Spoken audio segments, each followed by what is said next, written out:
The thoughts, views, and opinions expressed by this podcast, as well as its hosts, are for entertainment purposes only. I repeat, it is not serious. It is not real.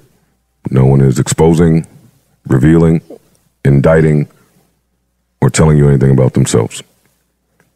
Also, we do not encourage you to try this at home.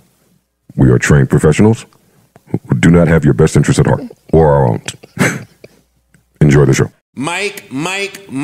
There we go. Oh, man. One of my worst nightmares averted. My voice is still beautiful. Whew. Love when that happens.